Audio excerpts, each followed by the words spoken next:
மக்களே ரீசெண்டாக ஓடிடியில் ரிலீஸ் ஆனதுக்கப்புறம் ஒரு படத்தை நான் பார்க்குறேன். அந்த படம் வந்து எனக்கு பயங்கர ஃபேவரட்டான ஒரு படமாக மாறிடுச்சு.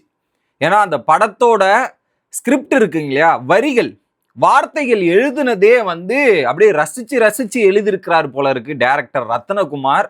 29 அந்த படத்தை பற்றி தான் இந்த வீடியோவில் பார்க்க போகிறேன். ஏன்னா அந்த 29க்கு அந்த நம்பருக்கான விளக்கமும் சரி, அந்த ஸ்டோரி லைன் ட்ராவல் ஆகி ஒவ்வொருத்தரோட ஃபீலிங்ஸை எக்ஸ்பிரஸ் பண்ண விதம் இருக்குங்க இல்லையா, அதுதான் இந்த படத்துக்கான ஒரு பெரிய வெற்றி நான் நினைக்கிறேன். ஏன்னா அது தியேட்டரில் ரிலீஸ் ஆனும் போது அந்த அளவுக்கு பயங்கரமான ரெஸ்பான்ஸ் கிடைச்சிருக்கான்னு கேட்டால் இல்லை. ஆனால் ஓடிடியில் வந்ததுக்கு அப்புறம் ஒரு பெரிய ரெஸ்பான்ஸு பல பேரோட ஈர்த்து இருக்குது அந்த படம் அப்படின்றதுல மாற்றுக்கிறதே கிடையாது. அப்படி அந்த என்ன படத்தில் என்னென்ன சொல்ல வராங்கன்றத டீட்டெயிலாக பார்த்துடலாம். சேனலுக்கு புதுசாக இருந்தீங்கன்னா மறக்காம வீடியோவுக்கு ஒரு லைக்கும் ஐப்பும் கொடுத்துருங்க. சப்ஸ்கிரைப் பண்ணாதவங்க சப்ஸ்கிரைப் பண்ணிட்டு வீடியோவை பாருங்க. இப்போ கண்டென்ட்டுக்குள்ளே போகலாம். ஸோ அந்த படம் ஆரம்பிக்கும் போதே வந்து ஒரு லைனை போடுறாங்க. இன்னிய time before the arrival of Tinder, Bumble and OYO அப்படின்றது தான் ஸ்டார்டிங் லைனே. ஸோ இது வந்து பார்த்தீங்கன்னா 2010 காலகட்டத்தில் நடக்கிற ஒரு படம். ஓகே, இந்த படத்தோட நேம் 29 அப்படின்னு பார்த்தீங்கன்னா 29 வயசுல ஒரு பையனுக்கு கல்யாணம் ஆகாமல் இருந்தால் என்னென்னலாம் நடக்குது, 29லேருந்து அந்த 30க்கான டிரான்ஸ்ஃபர்மேஷன் ஒரு பெரிய டிரான்ஸ்ஃபர்மேஷனாக இருக்குன்ற அந்த படத்தோட விளக்கத்தை கொடுத்ததா இருக்கட்டும். 28லேருந்து 29 ஒரு வருஷம் தான், 29 30 ஒரு வருஷம் தான். ஆனால் அந்த 30 அப்படின்றதுனால எவ்வளோ பெரிய வழிகள் இருக்கு அப்படின்றத அந்த படத்தில் ஹைலைட் பண்ண விதமும் சூப்பராக இருந்தது. ஏன்னா அந்த படத்தோட நேமை கேட்கும்போது அது நமக்கும் ஒரு வகையில் பொருந்துதா, என்னத்த சொல்றது போங்க அப்படின்ற மாதிரி ஆகிப்போச்சு. கொஞ்சம் அந்த படத்தை அந்த ஒரு வார்த்தைகள்லாம் நமக்கும் ஒரு ஃபீலிங்ஸாக இருக்கு தானே செய்யும், இருக்கும். அந்த படத்தில் ஆரம்பமே அடையாளம், எனக்கான அடையாளம் என்ன அப்படின்றது தான் ஹீரோ தேர்றார். ஹீரோவோட அடையாளம் தேர்ற ஆரம்பிச்சு தான் இந்த கடன் டிராவல் ஆகுது. அதில் ஒரு 4 சீன் காட்டுறாங்க. அந்த 4 சீன்லையுமே டைரக்டர் வந்து உன்னோட அடையாளம் கேஸ்டா கிடையாது, உன்னோட அடையாளம் வந்து பார்த்தீங்கன்னா இந்தியாவா, இந்தியா ஒரு பக்கம் இந்தியா ஜெயிக்குது, இந்தியா பங்களாதேஷ் ஜெயித்தா பக்கத்தெருவில் செலிப்ரேட் பண்ணுறாங்க, அதுவும் இது கிடையாது. உன்னோட அடையாளம் இந்துவா, அதுவும் கிடையாது. உன்னோட அடையாளம் ஆனா, அதுவும் கிடையாதுன்ற மாதிரி அந்த எல்லா இடத்துலையும் இல்லை இல்லைன்னு மென்ஷன் பண்ணால அது கரெக்டு. ஏன்னா இன்னுமே பல பேர் வந்து கேஸ்ட் தான் அடையாளம், இந்து தான் அடையாளம், ஆண் தான் அடையாளம் அப்படின்ற மாதிரி இதுலேயுமே ஒரு பிரிவினை உருவாக்குறாங்களே, அதெல்லாம் கிடையாதுன்ற மாதிரி அந்த ஸ்டார்டிங்லேயே ஒரு பயங்கரமான ஒரு விஷயத்த சொல்லியிருப்பார். நிறைய பேர் அதை நோட்டீஸ் பண்ணியிருக்க மாட்டாங்க. ஆனால் அந்த இடத்துல அந்த அடையாளத்தை வந்து இதெல்லாம் கிடையாதுரா அப்படின்னு மீன் பண்ணார்ல, அதுவே சூப்பரான ஒரு மூவ் நான் நினைக்கிறேன். அதை தாண்டி ஹீரோ வந்து ஒரு கிராமத்துல இருந்து விவசாயம் இல்லாமல் சென்னைக்கு வந்து வேலை பார்க்குறார். அங்கே வேலை பார்க்குற இடத்துல தான் ஹீரோயினை பார்க்குறார். அந்த ஹீரோ வந்து பார்த்தீங்கன்னா வித்து சத்யான்ற கேரக்டர் பண்ணியிருப்பார். இன்னொரு பக்கம் ஹீரோயின் வந்து பார்த்தீங்கன்னா பிரீத்தி அர்சானி, அவங்க வந்து பார்த்தீங்கன்னா விஜயலட்சுமியா பண்ணியிருப்பாங்க. ஓகே, அதில் ஃபஸ்ட்டு சீனே அந்த ஹீரோயின் என்ட்ரி இருக்கு பார்த்தீங்களா, அந்த சீனே ஃபஸ்ட்டு ஒரு இது, அது வந்து ஒரு மழையில தான் என்ட்ரி நடக்கும். ஓகே, என்ட்ரி நடந்ததுக்கு அப்புறம் ஹீரோ வந்து ஒரு டைலாக் எழுதுவாருங்க. அதான் நான் சொல்றேன், டைரக்டர் வந்து செதுக்கிருக்கிறார் வார்த்தைகள் அப்படின்றது கிளியரா சொல்றேன் பாரு. சாகும்போது முணுமுணுக்கிற பேரை எழுதி விட்டால் அப்படின்ற மாதிரி சொல்றார். என்ன சொல்றாருன்னா, அந்த ஹீரோயினை பார்க்கும்போது நான் கடைசி என் உயிர் விடுற நேரம் போது கூட அவ பேரை தான் நான் வாயில சொல்லிட்டு இருப்பேன், அந்த பேரை எழுதிட்டா அப்படின்ற மாதிரி அந்த உணர்ச்சியை அந்த இடத்துல வெளிப்படுத்தின விதம், லவ் அட் ஃபர்ஸ்ட் சைட் அப்படின்றத காட்டின விதம் பயங்கரமா இருந்துச்சு. அது ஒரு புரிஞ்சுக்க முடியுது. ஓகே, அடுத்து இன்னொரு சீன்ல இன்னொரு வரிகள் கேளுங்க. பனியில் நினைஞ்ச சிலந்தி வளம் மாதிரி அவ முகம் ஃபுல்லா குட்டி குட்டி ரெயின் டிராப்ஸ், அவ உதட திருப்பி போட்ட திருக்குறள் மாதிரி, கீழ் வரி சிறுசாகவும் மேல் வரி பெருசாகவும் அப்படின்ற ஒரு வரிகள். ஸோ எப்படி எழுதியிருக்காருன்றதை பாருங்க, வேற மாதிரி இருந்துச்சு அந்த இதுல ஒரு சீன் இப்படி படம் டிராவல் ஆகி போகும்போது இந்த லவ் சீன்ஸ் இப்படி வருதா, ஒரு இடத்துல ஒரு மிடில் கிளாஸ் ஒரு பையன் வந்து பார்த்தீங்கன்னா இப்போ காலேஜ் படிக்கும்போது நிறைய பேர் பார்ட் டைம் ஜாபா கேட்ரிங் இந்த மாதிரிலாம் போவாங்க இல்லையா, அப்படி ஹீரோ கேட்ரிங் போறாரு. போன இடத்துல பார்த்தீங்கன்னா ஆக்சுவலாக ஹீரோ காலேஜ் படிச்சு ரொம்ப நாள் ஆகுது. போன இடத்துல பார்த்தீங்கன்னா ஹீரோ கூட படித்த ஹீரோ கிளாஸ்ல படித்த ஒரு நபர் கல்யாணம். அந்த கல்யாண மாப்பிள்ளை இவரை எப்படி ட்ரீட் பண்றாங்க, அப்போ அந்த மிடில் கிளாஸ் பெயின் என்னன்னு உனக்கு தெரியுமாடா, தெரியுமா? நீ அப்பா சொத்துலையோ அப்பாவோட இதுலயோ நீ கல்யாணம் பண்ணிக்கிற, ஆனா எந்த ஒரு பேக்ரவுண்டும் இல்லாம அவனா உழைச்சி அவனா சம்பாரிச்சு இது பண்ணி 29 வயசுல வந்து இன்னும் எடுக்காம நடக்காம அந்த வழிகளை சொல்ல முடியுமா? அதை தாண்டி இப்ப 29 வரையும் ஓகே, 30 அப்படின்னு தாண்டினதுக்கு அப்புறம் பொண்ணு பார்க்க போனா ஜாதகம் ரிஜெக்ட் ஆகும், அப்ளிகேஷன் ரிஜெக்ட் ஆகும், எல்லாமே ரிஜெக்ட் ஆகும்ன்ற மாதிரி சொல்லும்போது அது புரிஞ்சுக்க முடியுது. ஏன்னா ரீசெண்டா அதுல சில பாகங்கள் நான் அனுபவிக்கிறேன்னா, அதனால அந்த அந்த சீனே வந்து ஒரு பயங்கரமான சீன் இருக்கு. அதுல வந்து அந்த ஹீரோ வந்து ஒரு பயங்கரமான பதிலடி கொடுத்துருப்பார்ல அந்த மிடில் கிளாஸ் அப்படின்ற சீனுமே எனக்கு ரொம்ப பிடிச்சிருந்தது, ஃபேவரட்டா இருந்தது. ஏன்னா அதை கேட்கறவங்களுக்கு தான் தெரியும். நிறைய பேர் வந்து ஆண்கள்ல எக்ஸ்பிரஸ் பண்றவங்க உண்டு, ஆனா எக்ஸ்பிரஸ் பண்ணாம தனி ரூம்ல நிறைய பேர் எக்ஸ்பிரஸ் பண்றவங்க உண்டு. அந்த வரிகள் கேட்கும்போது அவ்வளோ அர்த்தங்கள் இருக்கு. எத்தனை பேர் நீங்க நார்மலா ஒரு லாஜிக்கலி ஒரு ஸ்டாட்ஸ் மட்டும் எடுத்து பார்ப்போமே. இப்போ நீங்க போய் ஒரு பொண்ணுக்கு ஒரு பையன் தேடுறதோ, ஒரு பையனுக்கு ஒரு பொண்ணு தேடுறதோன்னும் போது பார்த்தீங்கன்னா, அங்க பெண்களுக்கான ரெஸ்பான்ஸ் அதிகமாக வரும், பையன்களுக்கான ரெஸ்பான்ஸ் கம்மியாக தான் வரும். அதுல மாற்றுக்கிறதே கிடையாது. அதுக்கு ஒரு பெரிய கண்டென்ட் இருக்கு. இந்த ஒரு டாபிக்ல ஒரு பெரிய கண்டென்ட்டே நான் பண்ண போறேன். அது விரைவில் வரும். அதை முன்னாடியே நான் உங்ககிட்ட சொல்லிக்கிறேன். ஓகே. ஸோ அந்த 29 வயசோட வலி என்னன்னு உங்களுக்கு புரியாது அப்படின்ற மாதிரி தெல்ல தெளிவா அந்த பையனுக்கு எக்ஸ்பிளைன் பண்ணியிருப்பான். அந்த மிடில் கிளாஸோட வலியை ப்ரூவ் பண்ணியிருப்பாங்க. செமையா இருந்தது அந்த சீனு. அது என்னால நிறைய ரிலேட் பண்ண முடிஞ்சு. ஏன்னா அந்த 29 வயசும் சரி, அதுல அவர் ஜாதகம் ரிஜெக்ட் ஆகுது, அப்ளிகேஷன் ரிஜெக்ட் ஆகுதுன்னு. ஏன்னா நான்லாம் காலேஜ்ல என் கூட இருக்கவன் ஏதாவது கூட்டு போனா அவன் செலக்ட் ஆவான், நான் செலக்ட் ஆக மாட்டேன்ற மாதிரி நிறைய சம்பவங்கள் நடந்ததால அதுல இருக்கிற நிறைய விஷயங்கள் புரிஞ்சுக்க முடியுது. அதுலயும் அப்பா காசு இல்லாம நம்மளா உழைச்சி நம்மளா இது பண்ணி இவ்வளவு தூரம் போகணும் போது அதோட வழி என்னன்னு உனக்கு தெரியுமாடா அப்படின்னும் போதும் அதுவுமே எனக்கு ரிலேட் ஆச்சு. ஸோ அதனால என்னமோ இந்த படம் எனக்கு ஆரம்பத்திலிருந்து நிறைய வார்த்தைகள் எனக்கு கனெக்ட் ஆனதால ரொம்பவே பிடிச்சு போச்சு. அடுத்து ஸோ ஒரு இடத்துல ஒரு சீன் நடக்குது. அதுல வந்து பாத்தீங்கன்னா ஹீரோயினை ப்ரப்போஸ் பண்றதுக்காக ஒரு இடத்துக்கு கூட்டு போறாங்க. ஹீரோ ஏன்னா அவர் ஃப்ரெண்டா பழகுறாங்க. இப்போ அந்த ஃப்ரெண்டை வந்து நம்ம லவ்வா சொன்னா அவங்க கோச்சுப்பாங்களா, தப்பா நினைச்சுப்பாங்களான்றதால ஒரு ஃபிளக்சுவேஷன் ஸ்டேஜ்ல டபுள் மைண்ட்ல இருக்கிறார் ஹீரோ. அந்த இடத்துல ஹீரோயினும் ஒரு சிக்னல் கொடு, ஹீரோயின் ஒரு கேள்வி கேட்கறாங்க. அந்த கேள்வி கேட்கும் போதே தெரியுது நமக்கு. அந்த இடத்துல ஹீரோ ஒண்ணுமே தெரியாம அங்க நடக்கிற விஷயங்கள்ல இது பண்ணி அங்க ஒரு ப்ரப்போசல் நடக்கும். அந்த ப்ரப்போசலுமே ஹீரோயினா அப்ரோச் பண்ணி அந்த ப்ரப்போசல் பண்ணியிருப்பாங்க. சூப்பரா இருந்தது. அது பீச்சில் தான் நடக்கும். அந்த சீனுமே சூப்பரா இருந்தது. இந்த 5 மீட்டர் இந்த பக்கம் ஒரு மாதிரி, 5 மீட்டர் இந்த பக்கம் வேற மாதிரி, இதுக்கு நடுவுல இருக்கிற ஒரு விஷயம் வந்து ஒரு சுவாரஸ்யமான விஷயம்ன்ற மாதிரி எக்ஸ்பிளைன் பண்ணியிருப்பாரு. நல்லா இருந்தது. அதுலயும் ஹீரோ சொன்ன ஒரு டைலாக், ஆயுசு முழுக்க அண்ணாந்து பார்க்க ரெடியா அப்படின்ற ஒரு டைலாக் வச்சு ப்ரப்போஸ் பண்ணியிருப்பார். ஆயுசு முழுக்க அண்ணாந்து பார்க்க ரெடியா அப்படின்ற மாதிரி ப்ரப்போசல் பண்ணியிருப்பார். அதுக்கப்புறம் இவங்களுக்குள்ள நடக்கிற காதல் சம்பவங்கள் நிறைய நடக்கும். ஓகே. அதுல ஒவ்வொரு இதுலயும் வந்து ஹீரோ எந்த அளவுக்கு டைரக்டர் ரசிச்சிருக்காரோ ஹீரோவுமே ரசிச்சிருக்கிற மாதிரி தான் இருக்கும். இப்ப ஒரு நார்மலா வந்து கேர்ள்ஸ் வந்து தலை குளிச்சுட்டு வந்தா பாத்தீங்கன்னா அந்த ஈர கூந்தலோட ஸ்மெல் ஒரு மாதிரி இருக்கும். அந்த ஸ்மெல்ல வச்சு அங்க ஒரு கிஃப்ட் ரேப் பண்ண மாதிரி ஒரு இது மாதிரி வந்திருக்காங்கன்ற மாதிரி அந்த இடத்துல ஒரு சீனு. அதுக்கப்புறம் இந்த பஸ்ல போனா லவ் சீன் நடக்கல அந்த சீனுன்ற மாதிரி நிறைய விஷயங்கள் காமிச்சிருப்பாங்க. அதெல்லாம் பார்த்த உடனே ரிலேட் ஆகிற மாதிரி இருக்கு. என்னடா இப்படி இதுவா இல்லாம ரிலேட்டா. ஆனா அதையுமே நிறைய பேர் வந்து என்னடா இது சும்மா கவிதையா எழுதுறான் இவனா இருப்பானோ. ஸோ இதை அக்செப்ட் பண்றவங்களும் பாதி பேர் இருக்காங்க, நிராகரிக்கிறவங்களும் பாதி பேர் இருக்காங்க. பட் இந்த மாதிரி பேசினா பெண்களுக்கு பிடிக்கும் இல்லையா, அந்த பிடிக்கும் கேரக்டர்ல அந்த ஹீரோ இருந்திருப்பார். அது நிறைய பேரை இம்ப்ரெஸ் பண்ணியிருக்கும். அதுல மாற்று கருத்தே கிடையாது. ஓகே.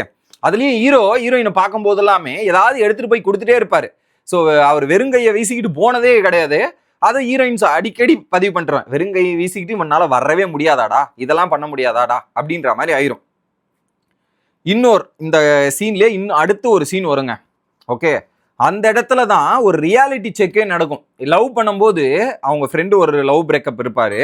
அவர் வந்து சொல்லுவார், லவ் பண்ணும்போது இந்த கெமிஸ்ட்ரி முக்கியம், இதெல்லாம் பார்ப்பாங்கடா, ஆனா கல்யாணம்னு வரும்போது மணி தான் ரொம்ப முக்கியம் அப்படின்றது ஒரு பெரிய ஸ்ட்ராங்கான ஸ்டேட்மெண்ட். அது ஸ்ட்ராங்கான ஸ்டேட்மெண்ட். லவ் பண்ணும்போது எதுவுமே பெருசா தெரியாது, கல்யாணம் அப்படின்னு போகும்போது கண்டிப்பா மணி இல்லைன்னா எல்லாம் இது ஆயிரும் அப்படின்றது அது உண்மையான விஷயம். இப்ப கரண்டா நடக்கிற விஷயம், அதுல மாற்றிக்கிறதே கிடையாது. ஸோ இதுவும் ஏன் இதுக்குள்ள போக விரும்பல நான். ஓகே.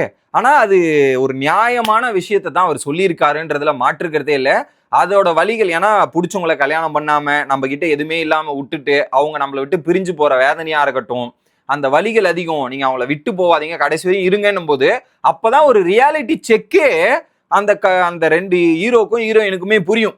அதுக்கப்புறம் தான் ஹீரோயினும் இன்னொரு ஆங்கிள் யோசிக்க ஆரம்பிப்பாங்க. அதுக்கு முன்னாடி இருந்ததும் அதுக்கு பின்னாடி ஹீரோயின் யோசிக்கிறதுமே டோட்டலி டிஃப்ரெண்டா இருக்கும் ஸ்டோரியில. அதுக்கப்புறம் ஹீரோயின் ஐஏஎஸ் ஆகணும்ன்ற ஒரு கனவு நோக்கி டிராவல் பண்ணுவாங்க. ஹீரோயின் கூட டைம் ஸ்பெண்ட் பண்ணுவாங்க. இப்போ ஒரு பசங்க லவ் பண்றாங்கன்னாவே அவங்க கூட டைம் ஸ்பெண்ட் பண்ணணும், அவங்க கூட இருக்கணும் அப்படின்றது தான் நார்மலா யதார்த்தமா தோன்ற விஷயம். ஆனா இவங்க என்ன பண்றாங்க, ஒரு கரியர் ஃபோக்கஸ்ல இருக்கணும், கரியர் ரைஸ் இருக்கணும்ன்ற மாதிரி ஃபோக்கஸ் பண்ணும்போது அங்க இது ரெண்டுத்துக்கும் நடக்கிற மோதல்கள், அங்க நிறைய விஷயங்கள் நடக்கும். அதுல வந்து பாத்தீங்கன்னா ஒரு பையனோட ஃபீலிங்ஸ் அந்த இடத்துல இருந்து அவன் என்னென்னலாம் யோசிக்கிறான், இன்னொரு பக்கம் அந்த பொண்ணு இலக்க நோக்கி என்னென்னலாம் யோசிக்கிறாங்க, அதை மீறி அந்த பொண்ணு அவனுக்கு என்னென்னலாம் ஹெல்ப் பண்ண ட்ரை பண்ணுது அப்படின்றது எல்லாமே சூப்பரா எடுத்து காமிச்சிருப்பாங்க. அதுல வந்து ஃப்ரீடம் இஸ் முக்கியம்.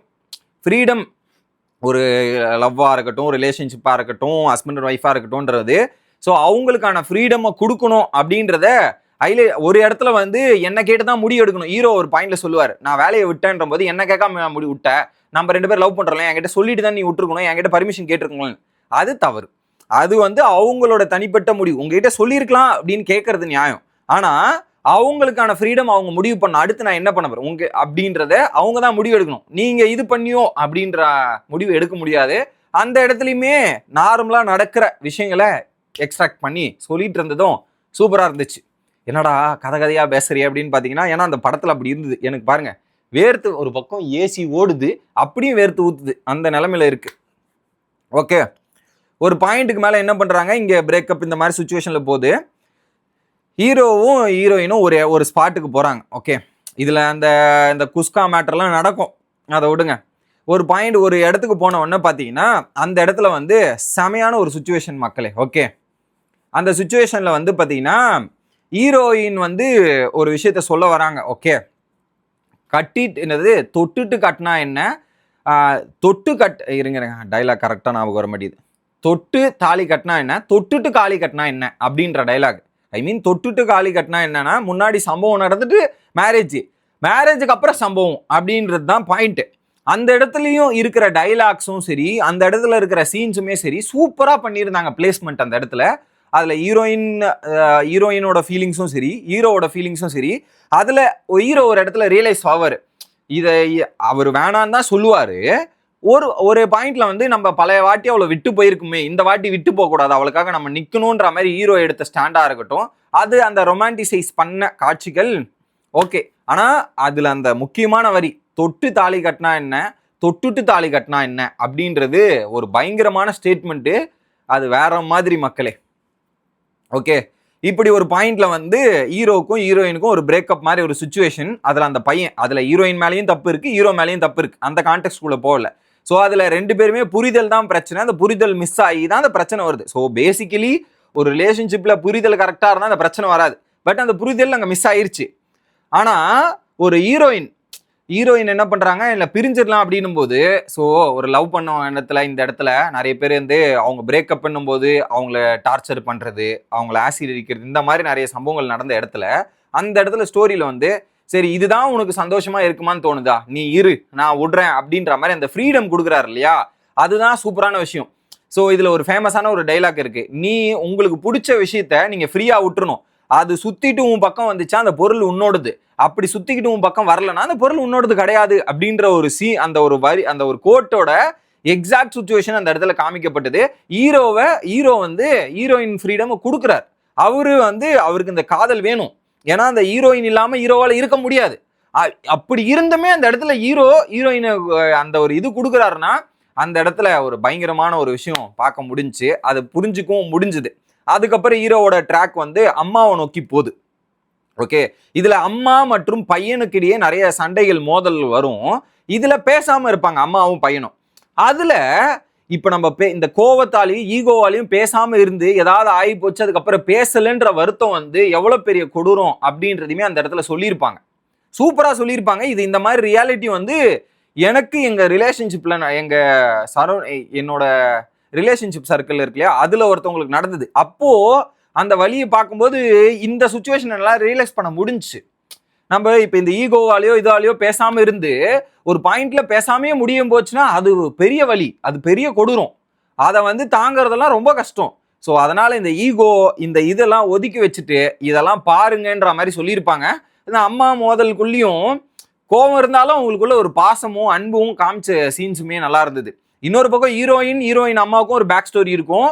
அதுல ஹீரோயினுக்காக அம்மா சின்ன பார்த்து சின்ன விஷயங்கள் பார்ப்பாங்க. நமக்கு ஒருத்தர் மேல ஃபோக்கஸ் இருக்கிறதால நமக்கு சுத்தி இருக்கவங்க நமக்கு பண்ற நல்ல விஷயத்த கூட நம்மளால மறந்துட முடியும், நம்மளால யோசிக்க முடியாது அதை. ஏன்னா நம்மளோட ஃபுல் ஃபோக்கஸும் ஒருத்தர் மேல இருக்கிறதால அதை நம்ம மறந்துருப்போம். ஆனா அந்த இடத்துலயுமே அதை அவங்க அம்மா எவ்வளவு எக்ஸாக்டா வந்து ஒரு விஷயத்த காட்டுறாங்க. ஹீரோயின் அதை மறந்துட்டு போகும்போது அது ஒரு ரியாலிட்டி ஒரு பாயிண்ட்டுக்கு மேல புரியுது ஹீரோயினுக்கு. அம்மா நம்மளுக்காக இதை பண்ணாங்களே அப்படின்னும் போது அந்த சின்ன சின்ன விஷயங்களை கூட டைரக்டர் அழகா நோட்டீஸ் பண்ணியிருக்கார் அப்படின்றதுல மாற்றமே இல்லை. ஏன்னா அதான் சொல்றேன், ஒரு பையன் அம்மாக்குள்ள இருக்கிற ஃபீலிங்ஸு, அம்மா பொண்ணுக்குள்ள இருக்கிற ஃபீலிங்ஸு, ஹீரோ ஃபீலிங்ஸு அப்படின்ற மாதிரி அனைத்து ஃபீலிங், நண்பனோட ஃபீலிங்ஸ் கொண்டு இந்த படத்துல எடுத்து வந்து காமிச்சிருந்தாங்க வேற மாதிரி. இதுல நான் நிறைய காதல் வரிகள் இருக்கு, டைலாக்லாம் இருக்கு, அதெல்லாம் நீங்க படத்தை பார்த்துருங்க. நானா சொன்னா அதெல்லாம் நல்லா இருக்காதுன்றதுக்காக தான் 2-3 வரிகள் சொல்லியிருந்தேன். ஓகே,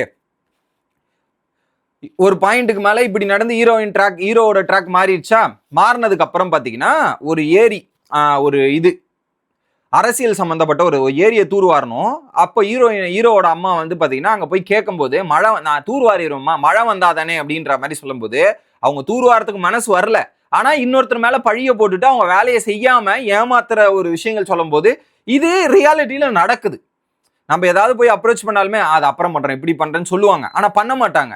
அது பண்ணாத ஆட்கள் இன்னும் இருக்கிறாங்கன்னும் போது கரண்டா நடக்கிற விஷயத்தையுமே அந்த இடத்துல காமிச்ச டைரக்டருக்கு அருமை. ஓகே, அதுக்கப்புறம் ஒரு சவால், ஒரு போராட்டம் நடக்கும், ஒரு சவால் வச்சு ஒரு விஷயத்த பண்ணுவாரு ஹீரோ. அதுல பின்னாடி பாலிடிக்ஸ்ல என்னென்னலாம் பண்ணி அங்க ஒரு இது பண்றாங்கன்னும் போது அது ஒரு பெரிய தாக்கத்தை ஏற்படுத்துது. அது ஹீரோயினுக்கும் தெரிஞ்சதுக்கு அப்புறம், ஹீரோக்கு இப்படி நடந்தது அப்புறம் இவங்க 2 பேருக்குள்ள இருக்கிற ஃபீலிங்ஸ் இதெல்லாம் எடுத்துட்டு போயிட்டு படம் ஒரு இடத்துல வந்து சேருது. அதுல செமையா முடிச்சிருந்தாங்க. ஓகே, அதுல ஒருத்தரை பார்க்காம இருந்த பொண்ணு சடனா ஒருத்தரை பார்க்கும்போது அங்க இருக்கிற ரியாலிட்டி செக் என்ன, அங்க இருக்கிற ஃபீலிங்ஸோட இது என்ன அப்படின்ற மாதிரி. ஏன்னா ஹீரோயினுக்கும் அப்பாக்கும் எந்த விதமான சம்மதம் இல்லாம இருக்கும். அதை எடுத்துட்டு வந்து ஹீரோ கடைசி வரைக்குமே ஹீரோயினுக்காக ஒரு நல்லதை பண்றேன் அப்படின்றத பண்ணி காமிப்பார். அந்த இடத்துலயும் ஒரு சூப்பரான ஒரு விஷயத்த சொல்லியிருப்பாங்க. அதுல வேற மாதிரி அந்த சீன். ஆனா எனக்கு என்ன ஒரு வருத்தம்னா, இந்த ஹீரோயும் கடைசியில சேர்த்து இருந்தா இன்னும் கொஞ்சம் இன்ட்ரெஸ்டிங்கா இருந்திருக்குமோ படத்துல. அதை சேர்க்காம விட்டதாலதான் இந்த படம் இன்னும் நிறைய பேசப்படுது. அப்படி சேர்த்திருந்தா இருந்திருக்கும். அது டெலிட் பண்ணிட்டாங்க. ஆக்சுவலா சேர்ற மாதிரி ஒரு காட்சி இருந்ததுமே அது அன்சீன்ல டெலிட் பண்ணியிருக்கிறதும் நம்மளால பார்க்க முடியுது. பட் ஓகே, படம் ஒரு வழியா முடிஞ்சதுக்கு அப்புறம் ஒரு டைலாக் போடுவாங்க கடைசியில. அந்த டைலாக் தான் செமையா இருந்தது. நீ தொட்ட இடமெல்லாம் மீண்டும் உன்னை தேடுது, அதில் முதல்வதாய் என் இதயம் அப்படின்ற மாதிரி ஹீரோவை பார்த்து சொல்றாங்க. அந்த கிளைமேக்ஸ் சீன் அதுலதான் தெரியுது, ஆரம்பத்துல இருந்தும் சரி எண்டு வரையும் சரி அந்த டைலாக்கும் சரி அந்த சீன்ஸும் சரி அழகா பண்ணியிருக்கிறாங்க. சூப்பரா இருந்திருக்குது. நீங்க இந்த படத்தை போய் பார்த்து என்ஜாய் பண்ணுங்க மக்களே. நான் ரிலேட் பண்ணா நிறைய ரிலேட் பண்ணுவேன். ஏன்னா இந்த சுச்சுவேஷன் நிறைய வந்து என்னால் கனெக்ட் பண்ண முடிஞ்சதால எனக்கு இந்த மாதிரி நிறைய சுச்சுவேஷன் என்னால் என் லைஃப் கூட கனெக்ட் ஆகுது அப்படின்றதால ஈஸியாக இது பண்ண முடியுது. ஸோ அதனால புரிஞ்சுக்க முடியுது. பட் நீங்களும் இந்த படத்தை போய் பாருங்க. என்னை பொறுத்தவரை இந்த படத்துக்கு 10க்கு ஒரு 9.2 ரேட்டிங் கொடுக்கலாம். அந்த மாதிரி ஒரு படம் தான். அதுல ஹீரோயின் பயங்கரமா பண்ணியிருக்காங்க, ஆக்ட் பண்ணியிருக்காங்க. அவங்களுக்கு கொடுக்கப்பட்ட சீன்ஸா இருக்கட்டும், அவங்க வர சீன்ஸ் எல்லாமே பயங்கர சூப்பரா இருக்கு. அவங்க கிரியேட் பண்ற இன்னொரு பக்கம் அந்த டைலாக் டெலிவரியில ஹீரோ பின்னி இருக்கிறாப்ல. ஹீரோவோட ஆனா அது ரைட்டருக்கு தான் சொல்லணும் கிரெடிட். ரைட்டர் எழுதுனதால தான் அந்த வரிகள் எல்லாமே ஒரு பயங்கரமா இருக்கு. ஸோ ஒரு பயங்கரமான ஒரு ஸ்கிரிப்ட், பயங்கரமான வரிகள், ஒரு பயங்கரமான ஒரு கதைக்களத்தை அமைச்சு ஒரு லவ் ஸ்டோரி தான் இது. Love story. அதுக்கப்புறம் பார்த்தீங்கன்னா ஒரு இது சொசைட்டிக்கு ஒரு விஷயம் நடக்கிற, ஒரு விவசாயிகளுக்கு தேவையான ஒரு விஷயம் கிடைக்கல, அதுக்கு ஒரு போராடுற, ரெண்டுத்தையும் கனெக்ட் பண்ணி எடுத்துட்டு போற ஸ்டோரி. மெஜாரிட்டியா அது லவ் தான் இருக்கும். பட் அந்த ஸ்டோரி எடுத்துட்டு போய் முடிகிற விதம், சொல்ற கருத்துக்கள், நிறைய விஷயங்கள் வந்து பார்த்தீங்கன்னா கரண்ட் ஜென்ரேஷனுக்கு தேவையான பல விஷயங்களா இருக்குது அப்படின்றது தான் நான் பார்க்குறேன். ஸோ உங்களோட கருத்துக்கள் மறக்காம கமெண்ட் செக்ஷன்ல சொல்லுங்க. இதுல ஏதாவது சொதப்பி இருந்தா மன்னித்திருங்கள் மக்களே. இதை ஆன் ஃப்ளோல வந்து எல்லாத்தையுமே சொல்லணுன்றதுக்காக அப்படி சொல்லியிருப்பேன். மிஸ் ஆயிருச்சுன்னா மன்னிச்சிருங்க. Bye guys.